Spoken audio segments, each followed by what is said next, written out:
When you think of the world's great rainforests, your mind probably jumps straight to the Amazon. But what if I told you there's another colossal forest, a second lung for our planet, that remains largely forgotten?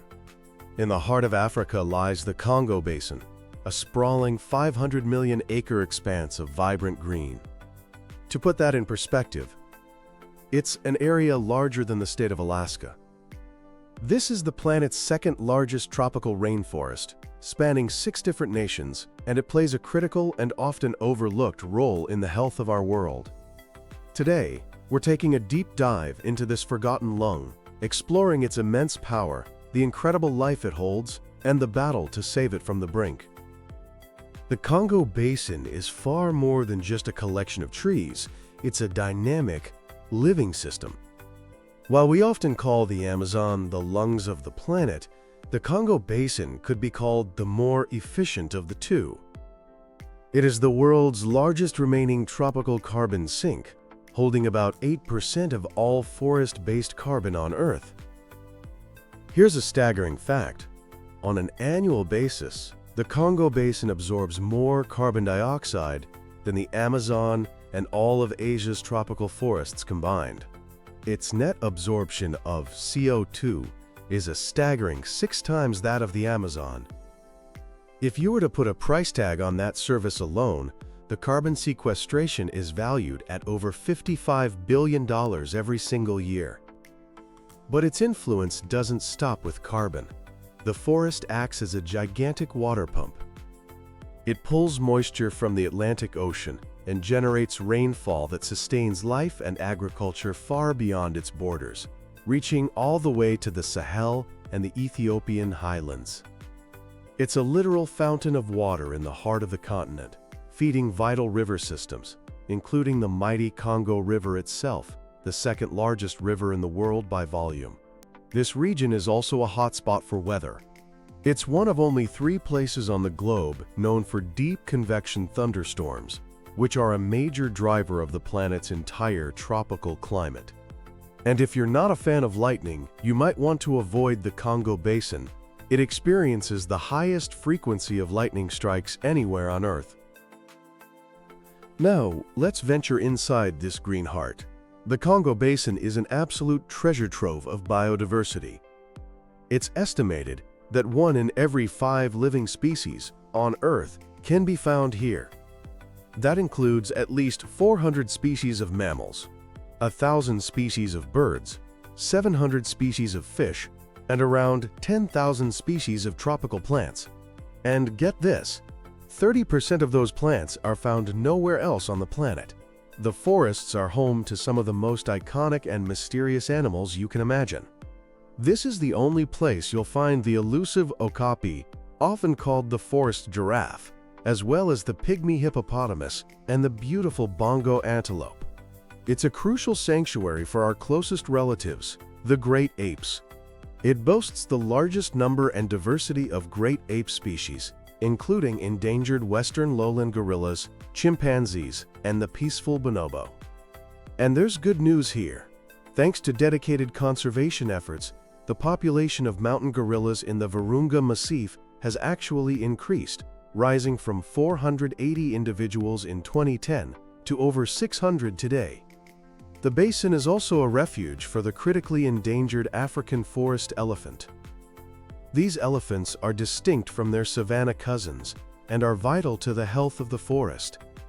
They act as forest gardeners, dispersing seeds over vast distances, shaping the very structure of the ecosystem.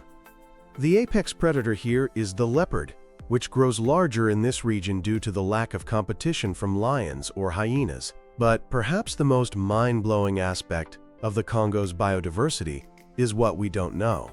Between 2013 and 2023, scientists officially described an astonishing 742 new species in the basin.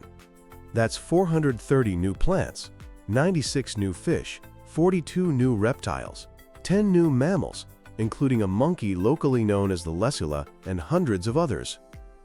It's a constant reminder of how much there is still to learn and how much we stand to lose. But for all its wonder, the Congo Basin is facing a gathering storm of threats.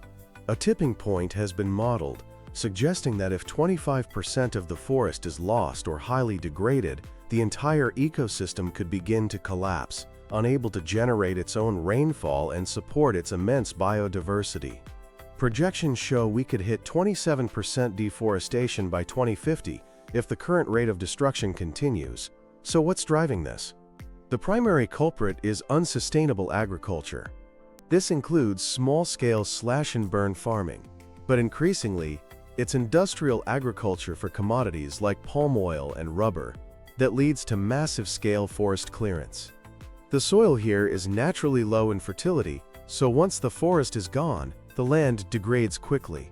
Then there's logging, both legal and illegal. Unsustainable logging practices tear through the forest, degrading it, and building roads that open up previously inaccessible areas to poachers and miners. While laws in the EU and US try to block illegal timber, much of it still finds its way to global markets, often through China.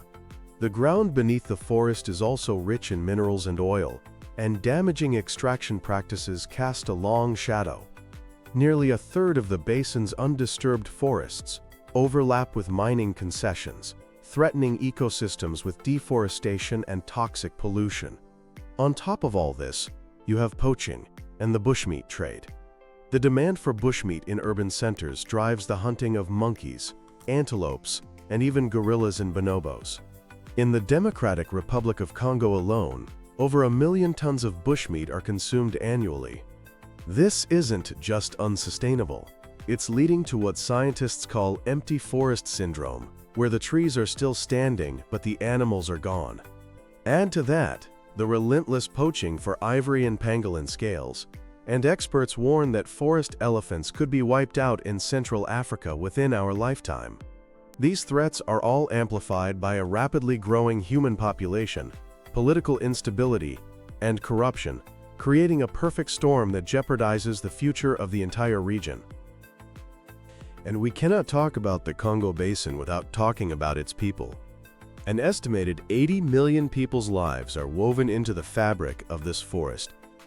For 40 million people, it's their direct source of food, fresh water, shelter, and medicine. Among them are approximately 900,000 indigenous peoples, like the Bayaka, Mbuti, and Twa communities. They have lived in and protected these forests for generations, and they possess an invaluable traditional ecological knowledge that is crucial for sustainable management. In fact, many of the newly discovered species were known to these communities for centuries. But these communities are often the most vulnerable. Their rights to the land are frequently ignored, and they watch as the resources they depend on are depleted by outside interests. This creates complex challenges. For example, regulating the bushmeat trade is incredibly difficult when, for many remote communities, it's their primary source of protein and income. Any successful conservation strategy has to start with empowering these local communities, ensuring they are partners in and beneficiaries of the protection of their ancestral lands. Despite these daunting challenges, there is a beacon of hope. A powerful movement of local communities, governments, and international organizations is fighting back. A cornerstone of this effort is creating protected areas. Today, about 14% of the humid forest is under some form of protection. And there's incredible collaboration happening. The Congo Basin Forest Partnership, a coalition of nearly 120 different partners, is fostering cross-border conservation.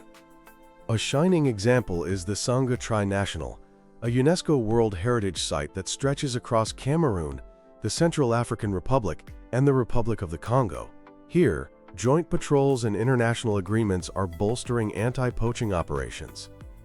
Many initiatives now focus on community-based conservation, recognizing that people and nature must thrive together.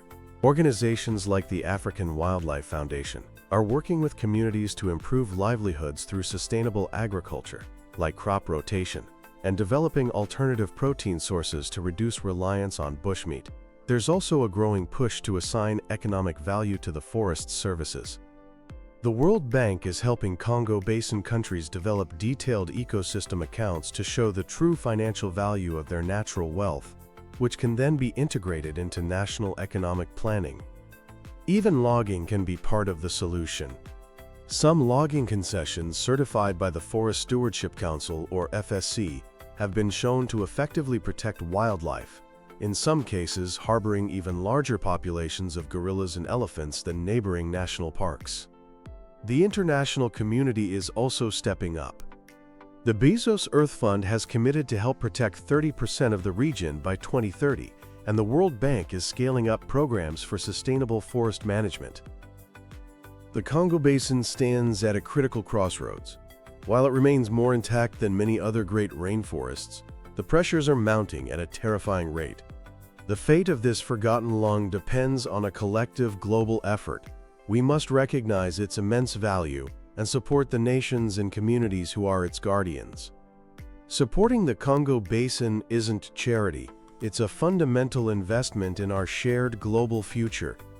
Protecting this vast carbon sink, this cradle of biodiversity, and this source of life-giving rain is essential for our climate, for our planet's natural heritage, and for ourselves.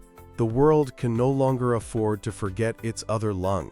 We must work together to ensure that the green heart of Africa continues to beat strong for all the generations to come.